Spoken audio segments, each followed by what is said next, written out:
ವಿಪರೀತ ಮಳೆಯಿಂದಾಗಿ ನೆರೆಯಿಂದಾಗಿ ಉತ್ತರ ಕರ್ನಾಟಕದಲ್ಲಿ ಅಯೋಮಯ ಸ್ಥಿತಿ ಉದ್ಭವ ಆಗಿದೆ. ಜೊತೆಗೇನು ಅಂದರೆ ಅದರಲ್ಲೂ ಬೆಳಗಾವಿ ಭಾಗದಲ್ಲಿ, ಯಾಕಂದರೆ ಮಹಾರಾಷ್ಟ್ರದ ಪಶ್ಚಿಮ ಘಟ್ಟ ಭಾಗದಲ್ಲಿ ವಿಪರೀತ ಪ್ರಮಾಣದಲ್ಲಿ ಮಳೆ ಆಗ್ತಾ ಇದೆ. ನದಿಗಳ ಗೇಟ್ಗಳನ್ನು ತೆರೆಯಲಾಗಿದೆ. ಘಟಪ್ರಭೆ ಅಂತನೂ ಅಪಾಯದ ಮಟ್ಟ ಮೀರಿ ಹರಿತಾ ಇದ್ದಾಳೆ. ಯಮಕರ ಮರಡಿ ಬಳಿ ಇರುವಂಥ ಲಕ್ಷ್ಮೀ ದೇವಸ್ಥಾನ ಮುಳುಗಡೆಯಾಗಿದೆ. ನಾವು ತೋರಿಸ್ತಾ ಇದ್ದೀವಿ ಆ ದೃಶ್ಯಾವಳಿಗಳನ್ನು. ಲಕ್ಷ್ಮೀ ಟೆಂಪಲ್ ಇದು. ಇನ್ನು ಬರೀ ಇಷ್ಟು ಮಾತ್ರ ಅಲ್ಲ, ಸುತ್ತಮುತ್ತಲಿನ ಭಾಗದಲ್ಲಿ ವಿಪರೀತ ಪ್ರಮಾಣದಲ್ಲಿ ನೀರು, ಎಲ್ಲಿ ನೋಡೋದ್ರಲ್ಲಿ ನೀರು. ಗೋಕಾಕ್ನಲ್ಲೂ ಕೂಡ ಅಷ್ಟನ್ನೇ ಭಯಂಕರ ಸ್ಥಿತಿ ನಿರ್ಮಾಣ ಆಗಿದೆ. ಬನ್ನಿ, ನಮ್ಮ ಪ್ರತಿನಿಧಿ ಸಾದೇವ್ ಅಲ್ಲಿಂದ ಒಂದು ಪ್ರತ್ಯಕ್ಷ ವರದಿ ಕೊಟ್ಟಿದ್ದಾರೆ, ನೋಡೋಣ.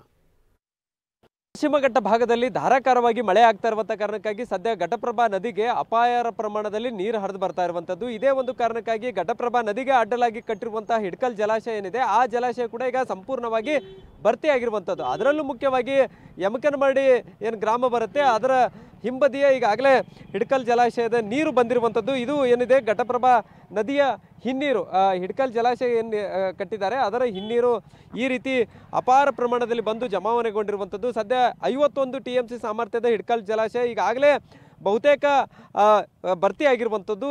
ಈಗಾಗಲೇ 5,000 ಕ್ಯೂಸೆಕ್ ಹೊರಭಾಗಕ್ಕೂ ಕೂಡ ಬಿಡ್ತಾ ಇರುವಂಥದ್ದು. ಇನ್ನೊಂದು ಕಡೆ ಎಷ್ಟು ಮಟ್ಟಿಗೆ ಅಲ್ಲಿ ನೀರು ಈ ಹಿಂಬದಿಯಲ್ಲಿ ಬರ್ತಾ ಇದೆ ಅನ್ನುವಂಥದ್ದಕ್ಕೆ ಈ ದೃಶ್ಯಾವಳಿಗಳೇ ಸಾಕ್ಷಿ ಆಗ್ತವೆ. ಈ ಒಂದು ಭಾಗದಲ್ಲಿ ಜಮೀನಿನಲ್ಲಿ ಏನು ಮನೆಗಳನ್ನು ಮಾಡ್ಕೊಂಡಿದ್ರು, ಆ ಮನೆಗಳು ಕೂಡ ಈಗಾಗಲೇ ಶೆಡ್ ಮುಳುಗಡೆ ಆಗಿರುವಂಥದ್ದನ್ನು ಕೂಡ ನೀವೀಗ ದೃಶ್ಯಾವಳಿಗಳಲ್ಲಿ ಗಮನಿಸಬಹುದಾಗಿದೆ. ಆ ಪ್ರದೇಶ ಏನು ತೋರಿಸ್ತಾ ಇದ್ದೇನೆ ಅದು ಕಂಪ್ಲೀಟಾಗಿ ಜಮೀನಾಗಿತ್ತು.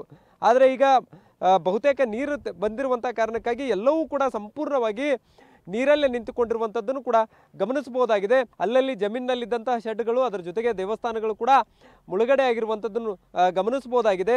ಅಲ್ಲೊಂದು ಇನ್ನೊಂದು ದೇವಸ್ಥಾನವನ್ನು ಕೂಡ ತೋರಿಸ್ತಾ ಇದ್ದೇನೆ, ಅದು ಲಗಮಮ್ಮನ ಲಕ್ಷ್ಮೀ ದೇವಿಯ ದೇವಸ್ಥಾನ.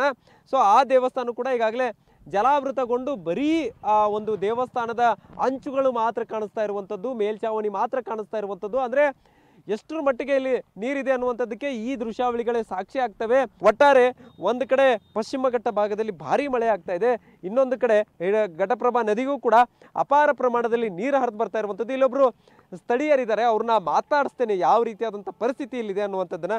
ಸರಿಗೆ ಇಲ್ಲಿ ಯಾವ ರೀತಿ ಪರಿಸ್ಥಿತಿ? 2 ದಿವಸದಿಂದ ತುಂಬ ಮಳೆ ಆಗ್ತಾ ಇದೆ. ಹತ್ತರ್ಗಿ ಯಮಕಮಡಿ ಗ್ರಾಮದಲ್ಲಿ ಎಲ್ಲ ಇದು ಸಂಪೂರ್ಣ ಎಲ್ಲ ಜಲಾವೃತಗೊಂಡಿದೆ. ಮುಳುಗಡೆ ಪ್ರದೇಶ ಆದ್ದರಿಂದ ಹಿನ್ನೀರಿನ ಪ್ರದೇಶವಾಗಿದೆ. ಅದು ನೀರು ಸ್ವಲ್ಪ ಹೆಚ್ಚಾಗಿದೆ. ಮೊದಲು ಇದಕ್ಕಿಂತ ಪೈಲೆ ಜೋಳ, ಇಲ್ಲಿ ಕಾಯಿಪಲ್ಲೆ ಎಲ್ಲ ಬೆಳೆ ಮಾಡ್ತಾಯಿದ್ರು. ಜೋಳ, ಕಾಯಿಪಲ್ಲೆ, ಟೊಮೆಟೊ ಎಲ್ಲ ಬೆಳೆ ಮಾಡ್ತಾಯಿದ್ರು. ಅವೆಲ್ಲ ಮುಳುಗಡೆ ಆಗಿದ್ದೀವಿ ಸರ್. ಅಲ್ಲಿ ನಮ್ಮದು ಲಕ್ಷ್ಮೀ ದೇವಿ ದೇವಸ್ಥಾನ ಇದೆ, ಅದಕ್ಕೆಲ್ಲ ಹೋಗಕ್ಕೆ ಮಾಡೋಕ್ಕೆಲ್ಲ ರೋಡೆಲ್ಲ ಇದ್ದಿತ್ತು. ಈಗ ಸ್ವಲ್ಪ ಎಲ್ಲ ಜಲಾವೃತ ಆಗಿದೆ, ಯಾರೂ ಹೋಗಕ್ಕೆ ಆಗಂಗಿಲ್ಲ. ಇಲ್ಲಿಂದನೇ ಹೋಗ್ತಾ ಇದ್ರು? ಹಾಂ, ಇದೇ ಹಾದಿ ನೋಡಿ, ಇದೇ ಒಂದು ಹಾದಿಯಿಂದ ಹೋಗ್ತಾ ಇದೆ, ರೋಡ್ ಇದೆ, ಅದರ ರೋಡಿಂದ ಹೋಗ್ತಾ. ಕ್ಯಾಮ್ರಾಮನ್ ಪ್ರವೀಣ್ ಜೊತೆ ಸಹದೇವ್ ಮನೆ TV9 ಬೆಳಗಾವಿ. ಡ್ರೋನ್ ಮುಖಾಂತರ ನಿಮಗೆ ಆ ದೃಶ್ಯಾವಳಿಗಳನ್ನು ನಾವು ತೋರಿಸ್ತೀವಿ. ನೋಡಿ ಎಷ್ಟರ ಮಟ್ಟಿಗಿದೆ ನೋಡಿ, ಎಲ್ಲಿ ನೋಡಿದ್ರು ನೀರು ನೀರು. ಇದು ರಸ್ತೆ ನಡುವೆ ಕಾಣ್ತಿರುವಂಥದ್ದು. ಇದನ್ನು ಯಾವ ಆ್ಯಂಗಲಲ್ಲಿ ರಸ್ತೆ ಅಥವಾ ಸೇತುವೆ ಅಂತ ಅನ್ಬೇಕು ಹೇಳಿ. ಹೀಗಿದೆ ಸ್ಥಿತಿ. ಗೋಕಾಕ್ನ ದೃಶ್ಯಾವಳಿಗಳು. ಆ ಗೋಕಾಕಲ್ಲಿ ನೀರು ಹರಿಯೋದನ್ನು ನೋಡೋದೇ ಒಂದು ಆನಂದ ಬಿಡಿ ಅದು. ಆದರೆ ಜಾಸ್ತಿ ಆಯಿತು ಅಂತಂದರೆ ಅದು ರುದ್ರರಮಣೀಯ. ಅದು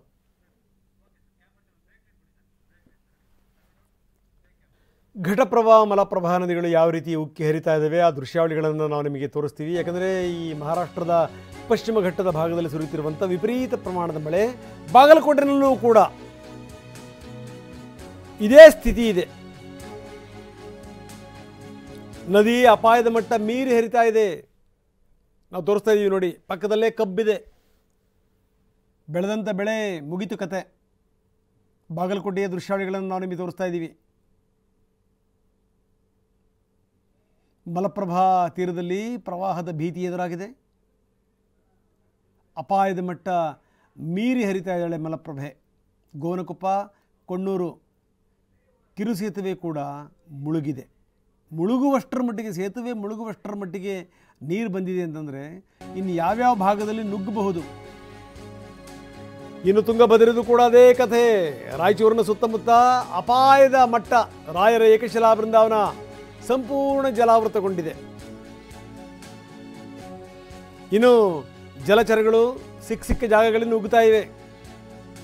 ರಾಯಚೂರಿನ ಎಲೆಬಿಚ್ಚಾಲಿನಲ್ಲಿರುವಂಥ ವೃಂದಾವನ ಏಕಶಿಲಾ ವೃಂದಾವನ ನೋಡಿ ತೋರಿಸ್ತಾ ಇದ್ದೀವಿ. ಅದರಲ್ಲಿ ನೋಡಿ ಹಾವು ಕೂಡ ಇರೋದನ್ನು ನಾವು ತೋರಿಸ್ತಾ ಇದ್ದೀವಿ ನಿಮಗೆ.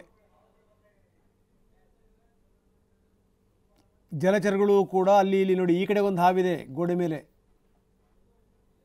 ಅದರ ಆ ಹಾವಿನ ಡಿಸೈನ್ ನೋಡಿ ಹೆಂಗಿದೆ ಅಂತ. ಒಂದು ಕಡೆಗೆ ಭಾರೀ ಗಾತ್ರದ ಸರ್ಪ ಅಲ್ಲಿ ಬಾಗಿಲಿಗೆ ಸುತ್ತ ಕಂಡಿದೆ, ಮತ್ತೊಂದು ಕಡೆಗೆ ಇನ್ನೊಂದು ಸರ್ಪ ಈ ಕಡೆ ಪಕ್ಕದಲ್ಲಿ ಈ ಕಬ್ಬಿಣದ ಸರಳುಗಳಲ್ಲಿದೆ